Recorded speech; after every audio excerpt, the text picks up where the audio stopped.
안녕하세요. 미셸입니다. 오랜만이에요. 오늘 비도 내리고, 어, 이런 날 읽기 좋은 책이 있죠. 언제나 어떤 날이나 읽기 좋은 책은 넘칩니다. 그런데 오늘 제가 들고 온 책은 데미안이에요. 데미안의 전혜린 버전입니다. 전혜린. 연식이 오래되신 죄송합니다. 오래되신 청취자분이라면 아마 전혜린 씨 알고 기억하고 계실 거예요. 어, 모르시는 분은 뭐 젊으시다는 거죠. 어느 쪽이든 좋지 않을 이유가 없습니다. 그녀의 책을 우연히 어디서 얻게 되어가지고 봤어요. 좀 뭐 궁금했던 분이긴 한데 그분의 저서를 읽은 건 이번이 처음이었고요. 읽다 보니 뭐 공감이 되는 부분도 있고 이해가 되는 부분도 있고 아닌 부분도 있고 여러 가지 생각이 들겠죠. 아, 이분의 삶은 이랬구나. 아, 이런 생을 살아와서 그런 식으로 생을 마감 할 수 있었나 보다, 하게 되었나 보다 하는 생각도 들고, 그러던 와중에 책 속의 책, 그녀의 눈으로 본, 그녀의 마음으로 본 데미안,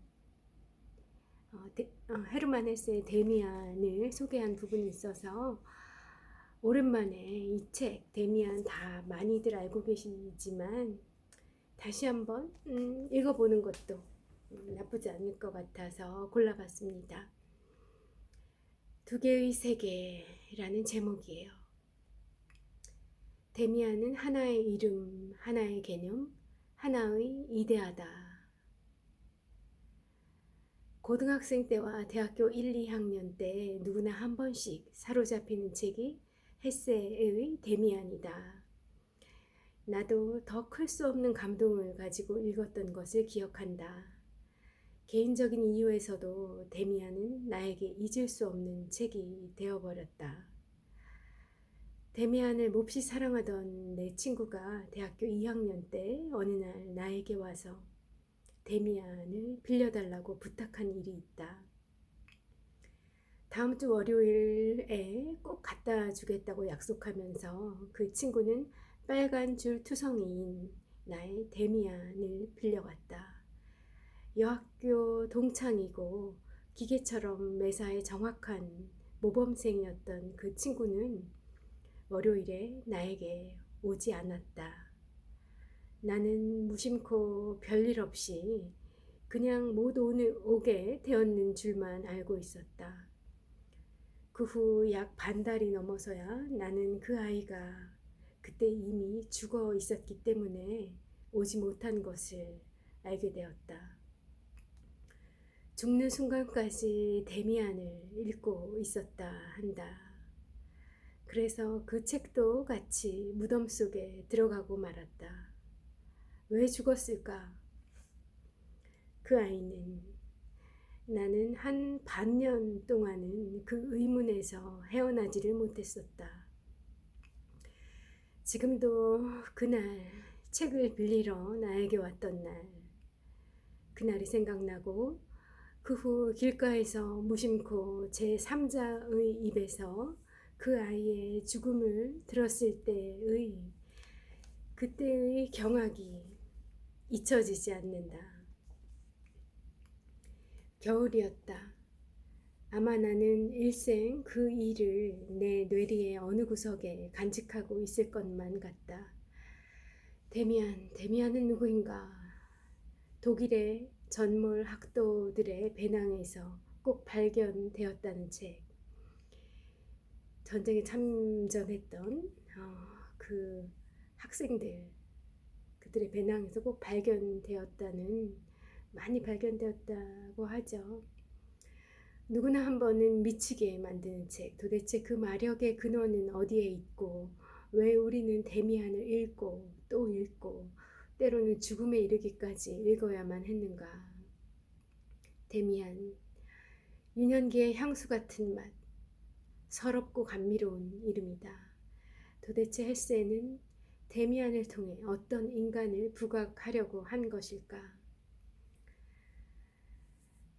새는 알을 까고 나온다. 태어나려는 자는 한 세계를 파괴해야 한다. 데미안의 한 구절이죠. 우리에게는 우리의 의사대로가 아닌 어두운 계절이 있다. 마치 악마와도 같은 외계의 힘이 우리를 무겁게 누르고 자유를 빼앗고 만다. 소리를 질러도 공허한 메아리만 울려 돌아오고 마의 힘은 더욱더 중압을 가해온다. 그럴 때 우리는 악 소리를 지르면서 동시에 악몽에서 깨어나는 것이다. 꿈이었다는 것을 의식할 때 우리의 고마움은 크다. 에밀 싱클레어는 그리고 무의식의 세계에서 여러 가지 악령들에게 눌려서 분열하면서 살아왔다. 주인공이죠. 맑고 분명하고 아름다운 대낮과 어둡고 무섭고 몽롱하고도 마력을 지닌 밤의 두 세계가 그의 내부와 외부에 존재한다. 그는 뚜렷한 의식 없이 때로는 낮의 세계, 때로는 밤의 세계에 속하면서 살고 있다. 낮과 밤, 의식과 무의식, 아폴로와 디오니소스, 각성과 도취, 존재와 당위, 지성과 관능, 계산과 몽상, 일상적인 것과 엄청난 일. 이러한 두 가지로 나눌 수 있는 세계의 대립 속에서 그것을 어렴풋하게 느끼면서도 적극적으로 그것에 참가할 용기도 없고 또 물리칠 만한 강한 자아도 없이 막연히 두 세계에 각각 발을 들여놓고 있는 것이 주인공 에밀 싱클레어의 유년기다. 그는 양친의 아늑한 방, 찬송가와 질서와 깨끗한 내의가 지배하는 좀 권태로운 세계를 전자로, 그리고 하녀, 머슴, 육고간, 등에 난잡하고 재미나고 가슴 설레이는 전율이 있고 무섭기도 한 그 세계를 후자로 보고 있다. 전자는 내재이며 후자는 초월이라고도 볼 수 있지 않을까? 그리고 주인공 싱클레어는 언제나 전자에 속해 있으면서도 후자로 뛰어넘고 싶은 욕망에 사로잡혀 있다. 악의 세계, 혼돈의 세계에 대한 동경을 유년기에 안이 가져본 사람이 있을까? 그때 악의 세계의 챔피언으로서 카인이 등장한다. 싱클레어의 의사 자유를 완전히 뺏고 자기의 목적을 위한 수단으로 삼으려는 카인. 싱클레어는 마치 꿈속에서 우리가 도망치려 해도 몸이 안이 움직이듯이 아무리 헤어나려 해도 헤어나지 못하고 괴로워한다. 카인의 순종과 봉사는 동시에 밝은 세계, 그러니까 양치인의 세계죠. 그 밝은 세계에 대한 배신인 까닭이다. 그래서 싱클레어는 괴롭습니다. 그때 그에게는 숙명적인 만남이 일어난다. 바로 데미안을 알게 되는 것이다. 두 세계에 어느 편에도 속해 있지 않고 다만 자기 자신에만 속해 있는 데미안에게 그는 인간이란 어떻게 살아야 하는 것인가의 암시를 막연하게나마 받고 그에게 미칠 듯이 열중한다. 싱클레어에게 데미안은 스승이면서도 모든 것을 읽었고 모든 것을 알고 있는 선구자. 그는 한동안 데미안을 위해서만 산다. 그러나 그 관계는 데미안의 출발로 일시 끊기고 만다. 데미안이 어디로 떠나죠. 싱클레어는 다른 세계에 대한 누를 수 없는 동경을 길에서 우연히 우연히 만나게 된, 그러나 잊을 수 없는 맑음을 지닌 소녀 베아트리체에게서 채우려고 한다. 데미안의 부재를 베아트리체에게서 채우려 했던 겁니다. 인간의 온갖 고기와 순결을 구상한 듯한 소녀, 영혼뿐이고 오직 영혼뿐이고 관능이 없는 그리움이다. 영혼의 고향에 대한 그리움, 향수를 갖고 싱클레어는 베아트리체를 바라본다. 한동안 이렇게 그가 전자의 세계에 파묻혀 있는 동안 그의 정신은 다시 안온하고 선량하고 규칙적인 것으로 길들여져서 시민적으로 되어진다. 그때 그에게 돌연 어느 그림이 한 장 날아온다. 알을 까고 나르려는 새의 그림. 그리고 거기에는 다음과 같은 글귀가 붙어 있다. 바로 이 글귀입니다. 새는 알을 까고 나온다. 알은 세계다. 태어나려는 자는 한 세계를 파괴해야만 한다. 새는 신에게로 날아간다. 그 신의 이름은 아프락사스다. 그래요. 인간, 우리 모두는 한 세계를 파괴해야 비로소 자신이 될 수 있는 건 것 같습니다. 파괴하지 않고서 그러고서 나로 온전히 설 수 있다면 그만한 행복이 없을 것 같아요. 그런데 그런 일은 쉽지 않을 것 같다는 생각이 듭니다. 그런 삶을 극단적으로 보여준 사람이 이 전혜린이라는 작가가 아닌가 싶어요. 그리고 사실 생각해보면 저도 그렇고 저희 가족도 그렇고 제 친구들을 보아도 그렇고 그렇게 가족으로부터 나에게 주어졌던 환경으로부터 나에게 주어졌던 주입되었던 그런 사상, 생각, 가치관 이런 것들로부터 어느 순간 독립하게 되는 것 같아요. 굉장히 복잡다단하게 유난스럽게 그 독립하는 시기를 보내는 사람도 있고 좀 덜한 사람도 있고 그 시기가 짧게 지나가는 사람도 있고 길게 가는 사람도 있고 생의 초반에 찾아오는 사람이 있는가 하면 생의 후반까지 길게 이어지는 사람도 있는 것 같고요. 여러분은 어느 쪽이신가요? 파괴는 하신 건가요?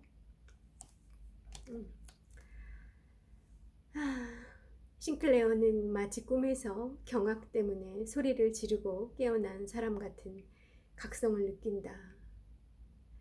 자기의 내부에 잠자고 있었던 초월의 욕망을 이 한 장의 종이로 완전히 뚜렷하게 의식한다. 그는 다시 의식하고 산다.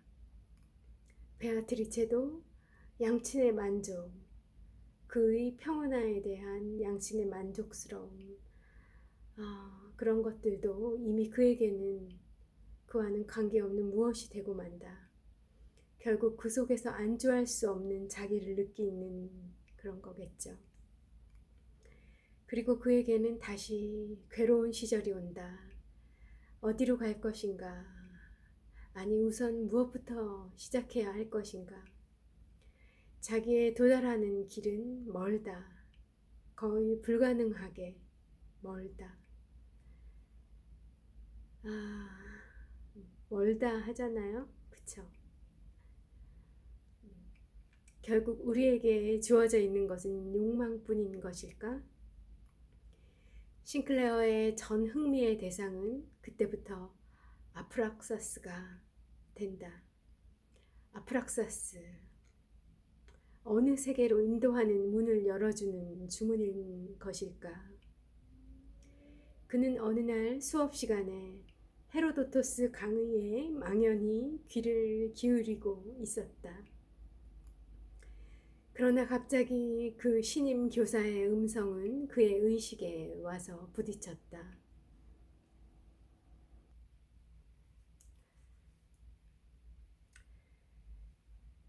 내가 아까 예를 든 아프락사스 같은 것은 그 중에 하나입니다. 사람들은 그 이름을 히랍의 미술 양식과 결부시키고 그것을 오늘날 야만 민족 간에 덜어 남아있는 일종의 마귀의 이름으로 보고 있습니다. 그러나 내 생각으로는 아프락사스는 보다 의미 있는 무엇인 것 같습니다. 우리는 그 이름을 예를 들면 신적인 것과 악마적인 것을 결합시키는 상징적인 관계를 가진 어떤 신이라고 생각할 수 있을 것입니다.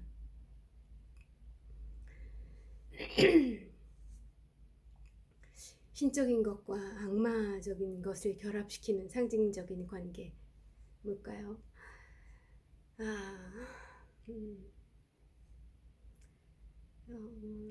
완전히 신적이지도 않고 완전히 악마적인 것도 아닌 둘이 섞인 거라는 거잖아요. 구분이 모호한 거.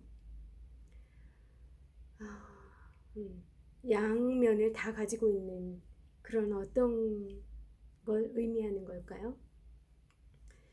자물쇠는 열어진 셈이었다. 그러나 그것만으로는 부족했다. 그를 채울 수 없었다. 그는 싱클레어는 더욱더 모색했다. 그러나 손에 잡히는 개념이나 실체가 없었다. 그러나 또 한 번 우연히 그와 부딪힌다. 어느 황혼의 교회에서 들려나온 바흐의 음악에 이끌린 싱클레어는 기어코 그 바흐 연주자인 괴상한 사나이 피스토리우스와 알게 된다. 피스토리우스는 싱클레어를 자기 집으로 데려갔고 그의 방에는 책과 벽난로 뿐이었다. 벽난로 앞에 엎드려서 그들은 불을 응시했다. 피스토리우스는 싱클레어에게 가르친다. 배화교, 불을 숭배하는 교죠. 조로아스터교인가요? 배화는 인간이 발명한 것 중에서 가장 어리석은 것은 아닙니다. 라고 배화하면서 그는 독백을 계속했다. 우리는 우리 인격의 한계를 너무 좁히고 있다. 그러나 우리는 세계의 총체로 만들어져 있으며 우리 각자는 우리 육체가 물고기에 이르기까지의 아니 더 먼 곳까지의 발달의 족보를 간직하고 있듯이 우리의 영혼 속에는 인간의 영혼이 한 번이라도 살았었던 모든 것을 간직하고 있다. 여태까지 존재한 모든 신과 악마는 모두 우리 속에 함께 있고 가능성으로서, 소망으로서, 출구로서 존재할 것이다. 싱클레어는 피스토리우스에 의해서 아프락사스가 무엇인가를 점점 알게 된다. 그러나 싱클레어가 그에게서 배운 가장 큰 것은 그가 자신의 길로 한 걸음 더 나아가도록 계기가 되어준 데 있었다. 싱클레어는 결국 피스토리우스가 바라는 새로운 종교에 완전히 귀의하고 예배와 도치와 신비한 의식을 그와 함께 나누는 것에 회의를 품게 된다. 그렇게 또 인생의 한 단계를 건너가는 거였던 겁니다. 그는 피스토리우스도 다만 인간이고 자기보다 많은 것을 알고 있는 것은 맞지만 어쩌면 자기보다 더 약함을 지닌 인간이 아닐까 의심하게 돼요. 그래서 더 그렇게 배화에 매달리는 것은 아닌가 그런 생각을 했던 거겠죠. 그 의심을 말한 날이 또한 그들의 우정의 마지막 날이 되고 만다. 그래서 싱클레어는 다시 고독 속에 혼자 남는다. 정신의 방황이 계속된다. 그는 스승을 잃은 것이다. 그는 데미안을 생각했다. 딴 도시로 가버리고 그의 시야 밖에 사라졌으나 언제나 그의 심층 의식을 지배했던 데미안이었다. 어렸을 때의 구제자, 둘이 다 이마에 흔적을 갖고 있던 별종들, 그리고 그보다 그렇게 많이 모든 것을 알고 있던 어린 스승. 싱클레어는 데미안을 향한 그리움을 참을 길이 없어서 찾아 헤맨다. 그러던 헤매이던 끝에 우연히 길에서 데미안을 만나게 돼요. 길에서 그를 만난 싱클레어는 다시 그와 함께 모든 문제를 의논하고 토론하기 위해 매일 데미안의 집을 찾아가게 된다. 그 집에는 에바 부인이 있다. 바로 데미안의 어머니였다. 남성과 여성, 신적인 숭고와 악마적인 유혹을 함께 지닌 수수께끼의 여인, 모성이고 애인인 에바 부인을 첫 대면했을 때 싱클레어는 오래된 그의 꿈이 이루어졌음을 깨닫는다. 전에 베아트리체의 숭배에서 또 피스토리우스의 감화로 옮겨가던 시대에 그는 종종 꿈을 꾼 일이 있었다. 자꾸 반복되어서 똑같은 꿈이 꾸어졌었는데 그 꿈의 내용은 이러하다. 집안에서 어머니가 나를 향해 걸어왔다. 그러나 내가 집에 들어가서 어머니를 안으려고 하니까 그것은 어머니가 아니었고 한 번도 보지 못한 다른 모습이었다. 그 모습은 키가 크고 힘있게 생겼으며 막스 데미안과 비슷했고 또 내가 그린 그림과 비슷하면서도 아주 달랐고 힘있게 생겼는데도 매우 여성적인 모습이었다. 그 모습은 나를 끌어당기고 깊고 소름 끼치는 애무 속에 나를 받아들였다. 쾌락과 공포가 섞여 있었고 그 포옹은 동시에 예배이며 범죄였다. 으아, 이건 뭔가요? 예배이며 범죄였다. 나를 껴안은 이 모습 속에는 어머니에 대한 추억과 내 친구 데미안에 대한 추억이 너무 많이 지배하고 있었다. 그 여자의 포옹은, 에바 부인의 포옹은 온갖 외경심에 저촉되는 불순한 것이면서도 동시에 그 이상 없는 그런 지고의 행복을 뜻했다.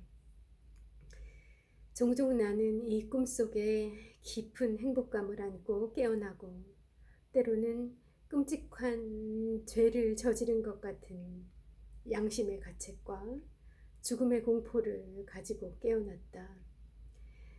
나는 내가 바로 이 예감의 꿈속에서 아프락사스를 부르고 있다는 것을 느끼게 되었다. 쾌락과 공포, 남자와 여자가 뒤섞이고 성스러운 것과 추악한 것이 서로 얽힌, 그리고 가장 섬세한 순진함에 의해서 훔칫 놀라는 죄악.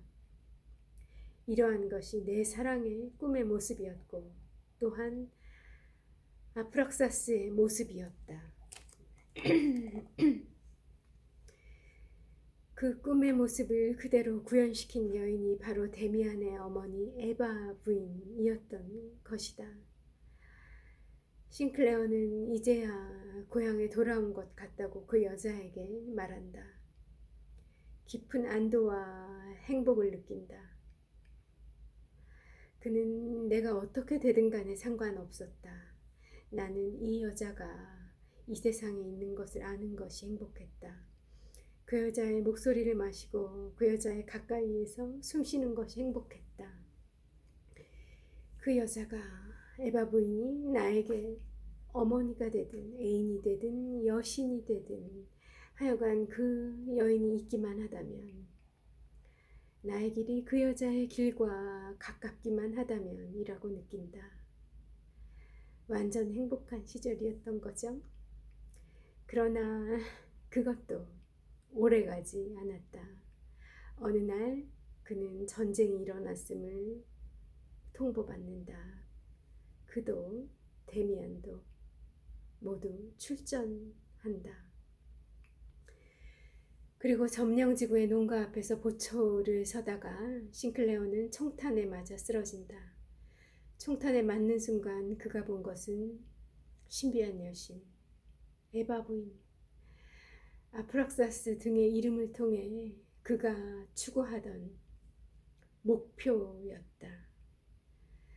그것이 하늘에 가득 덮였음을 보는 찰나에 그는 총탄에 맞은 것이다. 총탄에 맞은 그 순간에 그것이 하늘에 가득 덮였던 거겠죠. 후방으로 이송되면서 그는 데미안을 또 만나게 됩니다. 최후의 순간에 싱클레어는 자기가 바로 데미안과 같아진 것을 느낍니다. 데미안은 말하자면 그의 분신이었던 거예요. 자, 전혜린 씨가 들려준 헤르만 헤세의 데미안, 나르시스와 골드문트 스토리는 여기까지예요. 소설 데미안이 표현하고 있는 인간상은 한 청춘의 고뇌의 상이다. 고독하게 모색하고 지치도록 갈망하고는 죽음에 의해서 자기의 운명을 성취하는 모습이다. 이 인간상이 우리에게와 부딪히는 가장 큰 이유는 그것이 우리들이 어느 시기에 반드시 겪어야 하는 정신적 발전 단계를 솔직하게 표현하고 있는 점일 것이다. 그러면 그 발전 단계를 헬세는 어떻게 구분하는 것인가? 첫 번째는 영과 육의 대립시대입니다. 아직도 완전한 의식이 아니다. 무의식, 즉 자의 세계의 문턱은 이미 넘었다.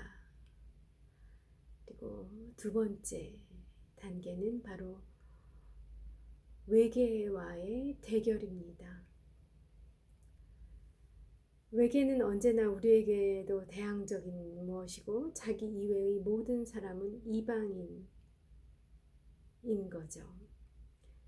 마치 아테네인이 스파르타인에게서 느꼈던 같은 그런 이질감에서 나오는 본능적 혐오를 이방인에게 느끼고 표현하죠. 그런 단계를 넘어가면 세 번째 단계로 건너가게 돼요. 이건 전혜린 씨의 해석입니다. 데미안을 만나게 되는 그 단계입니다. 우리는 우리 자신에 도달하기 위해서 타자를 필요로 해요. 결코 혼자서는 우리 자신일 수가 없는 타자와의 교통 속에서만 우리는 실존하는 그런 존재임을 배워가는 단계라고 할까요? 인정하진 않지만 배워가는 그 단계. 그런 모든 나 아닌 것을 이방인 취급하던 단계에서 뭔가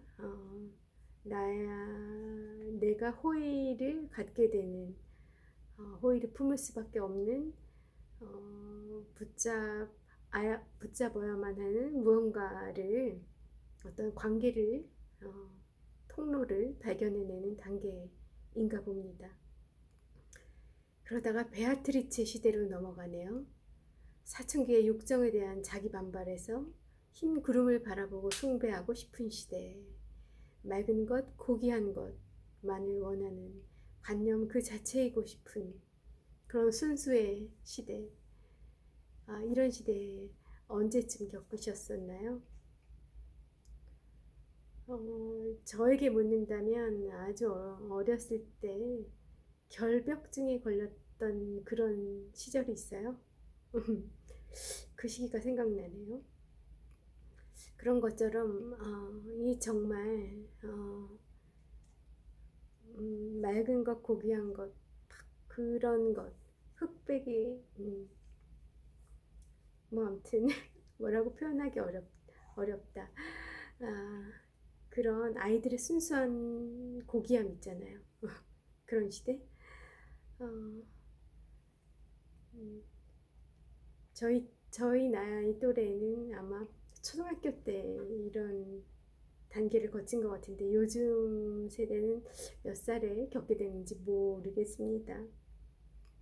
그러다가 아프락사스, 즉 배화교에 심취하는 그런 시대로 넘어가죠.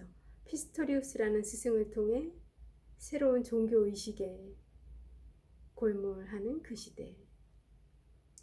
그러다가 다시 데미안과 재회하게 되는 그런 시기를 겪게 됩니다. 사랑의 감미와 고뇌를 데미안에 묻힌 에바 부인에게서 찾게 되죠. 이 경우에는 베아트리체를 숭배했던 그것과는 아주 본질적으로 다른 그런 사랑의 체험이에요.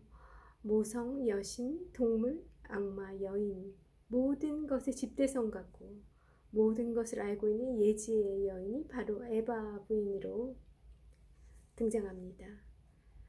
그런 성숙한 사랑을 알게 되는 그런 단계를 거치고요. 그리고 새로운 창조를 위해 파괴를 하는 단계, 알을 까고 나오는 전쟁을 겪게 돼요. 그리고 데미안도 싱클레어도 죽음을 맞죠. 죽는 순간에 둘이 다 서로를 알게 돼요. 내가 너고 너가 나이고 서로 구별되지 않는, 그리고 모든 것의 원천이고 모성인 땅에게로, 죽음에게로 되돌아가는 그런 단계입니다. 데미안은 하나의 이름, 하나의 개념, 하나의 이데아다. 그러나 어떤 현실의 인간보다도 더 살아있고 더 생생하고 가깝게 느껴지는 무엇이다. 우리 속에 있는 모든 요소를 남김없이 그리고 완전한 방법으로 구현하고 있는 까닭에 우리는 때로 관념 속에서 보다 진실하다. 데미안이 우리보다 진실한 것은 그 때문일 것이다. 실존하는 인물이 아니라 관념 속에 나의 이데아라는 의미인가 봅니다. 젊음과 인식욕, 지식학의 심볼, 어린 시절의 성애의 깊이에 대한 섬세한 대변자, 관념 속의 도피, 자아의 찬, 그리고 죽음에 대한 승리. 데미안은 확실히 우리 자신의 분신이다 라고 전혜린 작가는 데미안을 읽어내고 있습니다. 뭐 사실 전 작가의 데미안을 그대로 전달해 드리고 싶었거나 받아 추천하고 싶거나 해서 읽어드린 건 아니에요. 데미안의 내용이 나르시스와 골드문트 이 내용이 스토리가 이제 아사모사하신 그런 분들을 위해서 같이 한번 읽어봤어요. 짧게 편집이 되어 있길래, 스토리가 짧게 요약되어 있길래 읽어봤어요. 그런데 이렇게 읽어보면서 제가 다시 느끼는 이 데미안, 그리고 싱클레어, 그리고 이 스토리는 전혜린 작가가 또 이해한 것과는 조금 저에게는 다르게 와닿습니다. 처음에는 성장 소설로만 읽혔어요. 뭐 아까 읽어드린 문장 중에도 있지만 우리가 청춘이라고 하면 일반적으로는 젊은 시절을 얘기하잖아요. 젊고 젊은 시절, 청년 시절. 그런데 그 젊은 시절의 이야기라고만 그렇게 성장해가는 한 소년이 청년으로 성장해가는 성장소설이라고 읽었었던 것 같아요. 제 이해력이 부족해서였는지 제가 너무 어렸을 때 읽었어서 그랬는지는 헷갈리지만 그런데 다시 보면 인생에 그냥 긴 인생의 이야기이지 않은가? 전 라이프 사이클을 쭉 길게 걸쳐 있는 그런 스토리가 아닌가, 그런 여정을 그리고 있지 않나 해요. 그런 생각이 들었습니다. 아까 알을 까고 나오는 그런 부분이 있었잖아요. 알을 까고 나오는 것이 생의 어느 단계에 있는지는 사람마다 매우 다르고 정도도 다르고 알을 깨는 방식도 다르다고 생각해요. 콜럼버스처럼 땅 깨뜨려서 단숨에 그렇게 우뚝 섰을 수도 있고요. 조그맣게 난 그 금이 갈라지고 뭐 그러다가 이렇게 전체가 부서지는 경우도 있고, 조그만 틈으로 오랫동안 이어오다가 어떤 거센 바람에 의해 알이 굴러떨어져서 갑자기 저절로 깨어지는 수도 있고, 아니 저절로가 아니라 그런 무슨 고통에 의해, 외부의 압력에 의해 깨어지는 수도 있을 것 같고, 그런데 그 알을 깨는 것이 한순간의 한순간의 깨어짐으로 멈추는 게 아니라 끊임없이 반복된다고 할까요? 똑같은 것은 아니니까 반복은 아니죠. 하지만 계속 끊임없이 알을 깨고 또 깨고 또 깨고 러시아 인형처럼 계속 깨야 되는 거예요. 그렇게 우리는 나 자신을 알아간다, 만나간다.